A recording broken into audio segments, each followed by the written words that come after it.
The short dars or chat that we have at the end of our Jumas. For that today, I want to read out something that was published in the Guardian, the British newspaper, the very important British newspaper, and it was taken from the Guardian and put on another website. And interestingly, part of the website name is "Are you Jewish or British?" So, as this question is also raised about Muslims, are you British or are you Muslims? Which one are you? This is why I wanted to read this to you. It says, "The prospect of Britain and Israel going to war is an unlikely one. At the Orthodox Jewish school that I attended, however, it must have seemed like a distinct possibility. We used to regularly debate which side we should fight for. Although steeped in religious observance, we had been born in England, grew up here, and developed strong allegiances to English football teams. We spoke little modern Hebrew and had been to Israel just a handful of times. Nevertheless, the feeling was unanimous. We would take up arms on behalf of the Jewish state. Many of my schoolmates volunteered for the Israel Defense Force after completing their A-levels, and my younger brother Zach was among them." I read this out to you because many years ago, a gentleman by the name of Norman Tebbit,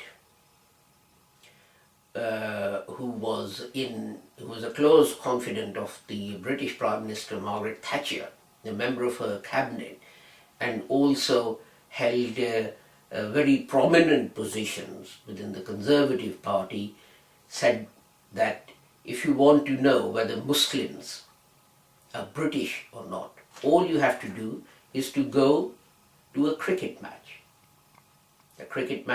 between Pakistan and England, and see which cricket team, which side those Muslims born in Britain support. Do they support the MCC or do they support the Pakistani cricket team?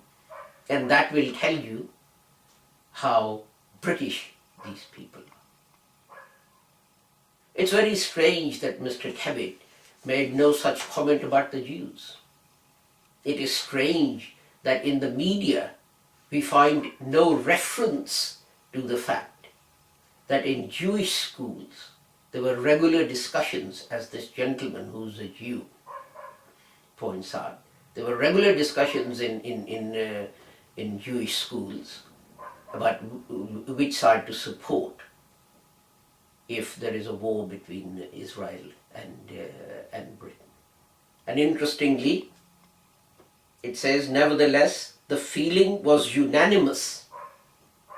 We would take up arms on behalf of the Jewish state. I ask,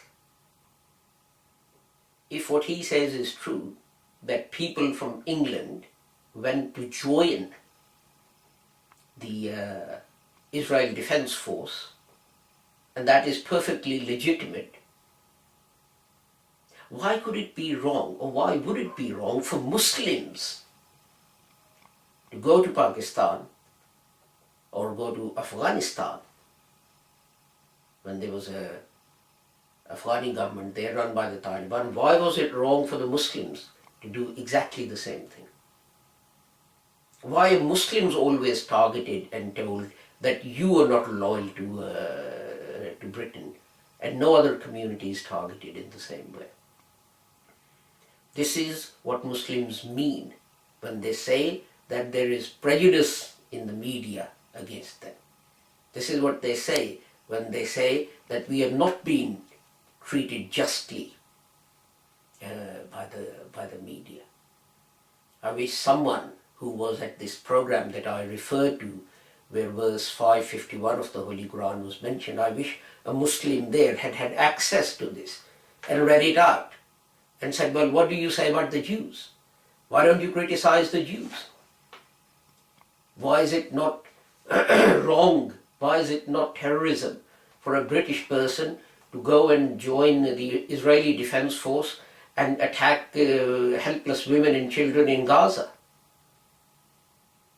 Why is the shoe always on the one foot? And Mudassir had come across this article, my son, and he brought it to my attention as something very interesting.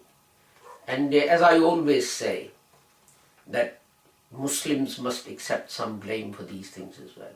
We are our own worst enemies.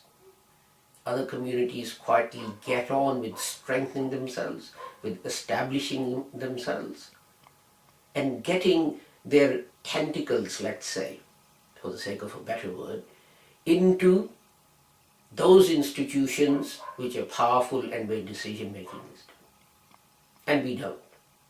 And all we do is we segregate ourselves, we separate ourselves, and when we have to do something, we do it in an intemperate manner. We go on marches, we burn books, we break windows, and so on and so forth. And apart from antagonizing even those who are our friends, it serves no object, no useful object. It's for us to bring these things to light and say all we demand is a level playing field. We should be treated in exactly the same way as other communities. Thank you very much.